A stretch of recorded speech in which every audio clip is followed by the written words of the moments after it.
Hello, and welcome to the fun you can have on Victory Cruise Line's Victory 2 during our 9-day Great Lakes cruise.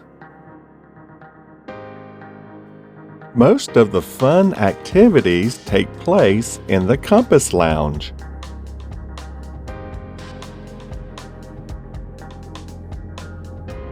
A 3-member band consisting of the IT guy, the Lakelorian, and the cruise director plays live music every night for guests.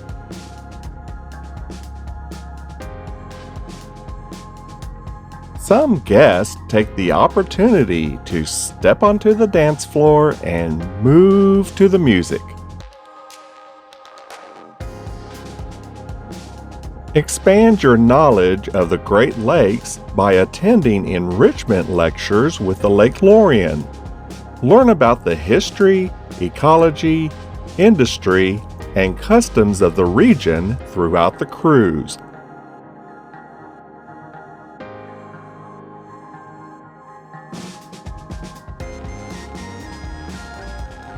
You can also see Tao animal demonstrations or participate in group activities like games or arts and crafts.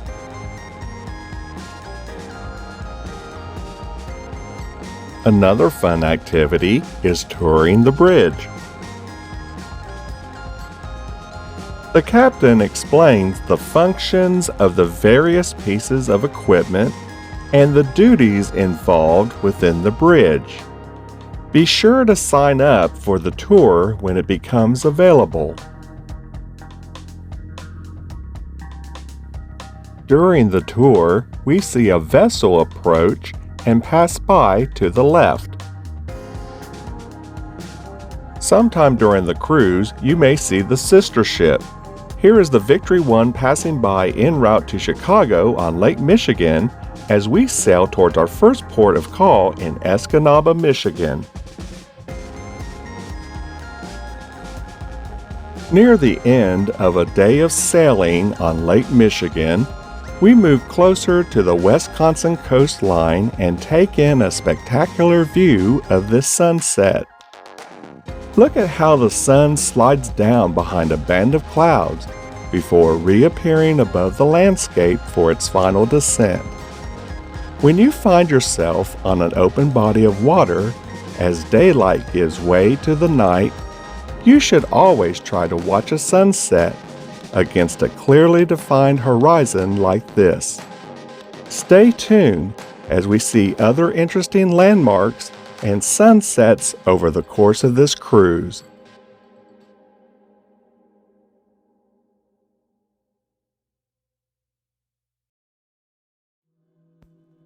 On the day scheduled for a visit to Mackinac Island, we get up early to watch our transit under the Mackinac Bridge. This suspension bridge connects the upper and lower peninsulas of the state of Michigan. Did you know that residents of the Upper Peninsula are called Upers, as derived by the initials UP? They are. And even more funny is the nickname for residents of the Lower Peninsula. They are called Trolls because they live below the Mackinac Bridge. This is probably one of the more humorous facts you will hear on a cruise like this. The bridge spans the Straits of Mackinac, which is the body of water connecting Lake Michigan to Lake Huron.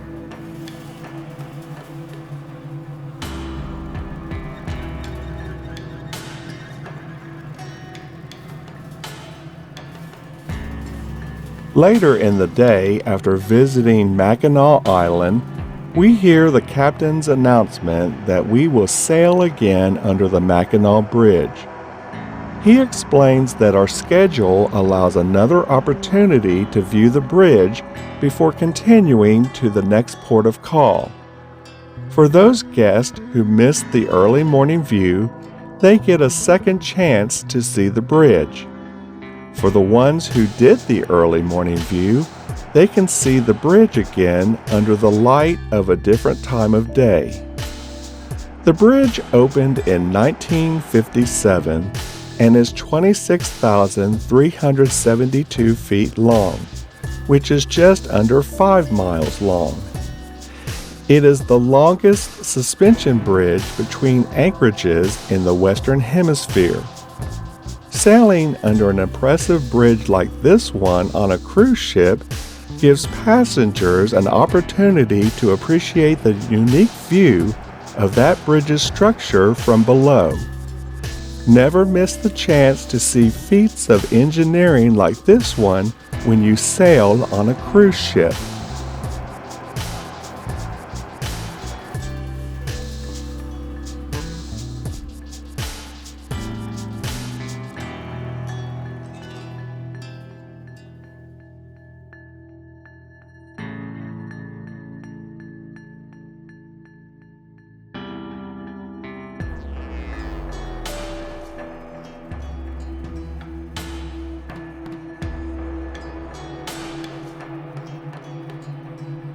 As the day draws near an end, we sail along Mackinac Island where we can view some of the popular landmarks from the ship.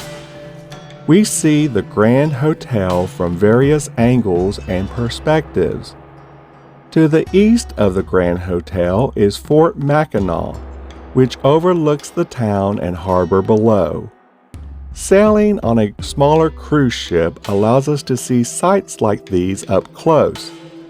Such views are not always possible when sailing on larger cruise ships due to the limits of where they can go.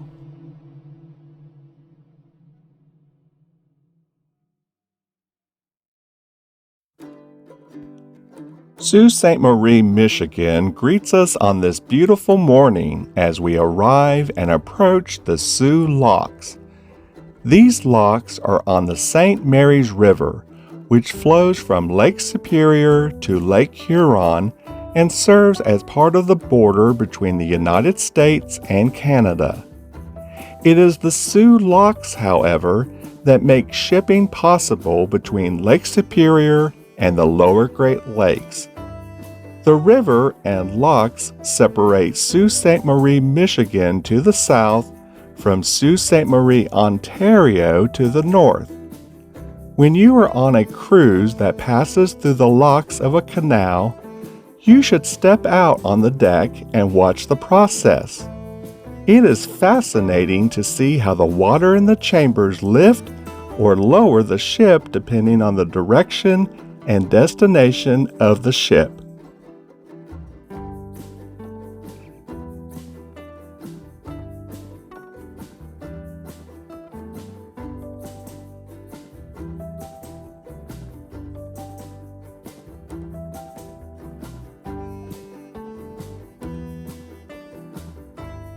On this transit through the Soo Locks, we head west and upstream towards Lake Superior. The water in the chamber has lifted the ship to the appropriate level, and we wait for the gates to open so we can move forward. Even with this time lapse, you can see that the process is not too fast. We also need to wait for the mooring lines to be released so we can proceed.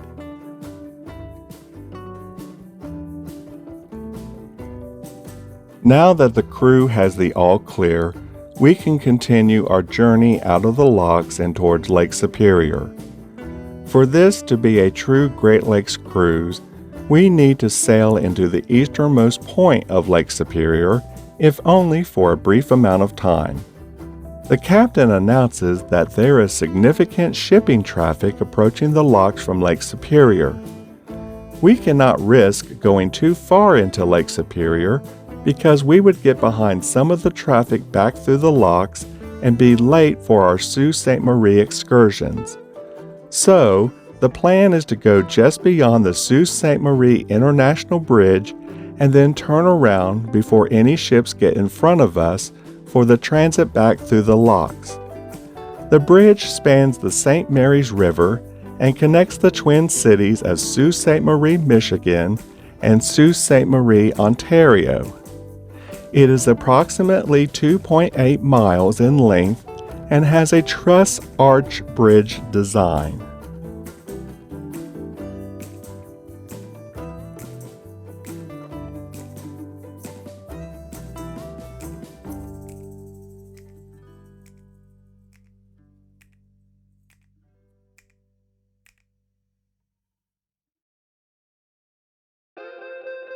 After our visit to Sault Ste. Marie, we sail southeasterly on St. Mary's River toward Lake Huron.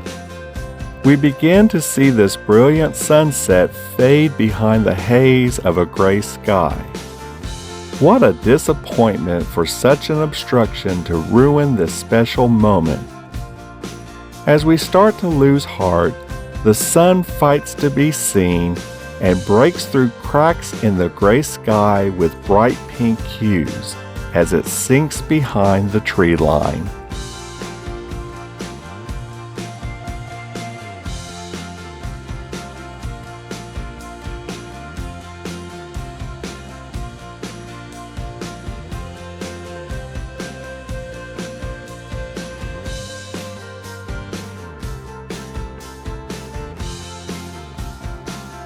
Here we are making our way into the western end of Lake Erie. We spot a shipping vessel as the sun sets on another day.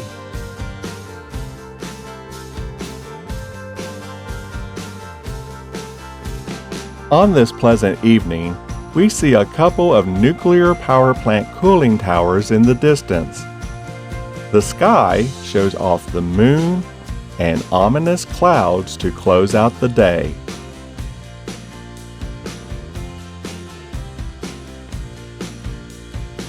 Looking up, we see the Goodyear blimp flying above Cleveland, Ohio. We sail by this lighthouse as we leave Cleveland. Later, we look back at the skyline as we continue our journey to the next port of call.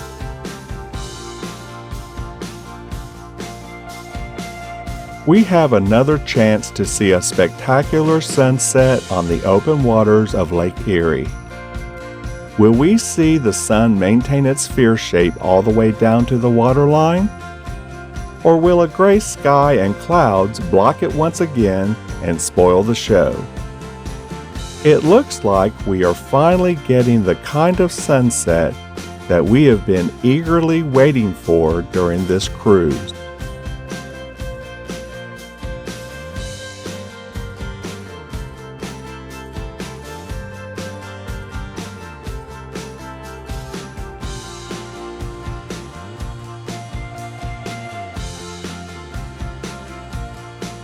Port Colborne, Ontario is our final port of call.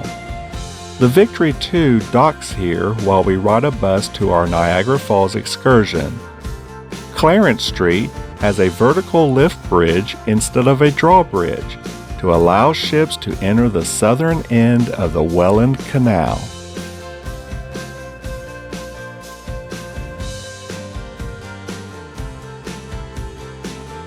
We are disappointed that we cannot sail through the 8 locks of the canal overnight to Lake Ontario due to ship traffic and scheduling. So, we board buses the next morning and ride along the western coastline of Lake Ontario to Toronto, where our cruise adventure comes to an end.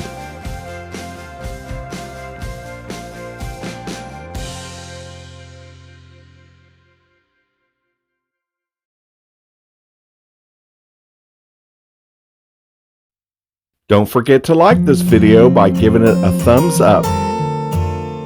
Leave a comment below to let us know what you think. If you're not a subscriber, click the red subscribe button below. And keep up with our latest videos by clicking the notification bell. Thank you for watching. Be sure to check out these other videos, and we'll see you next time.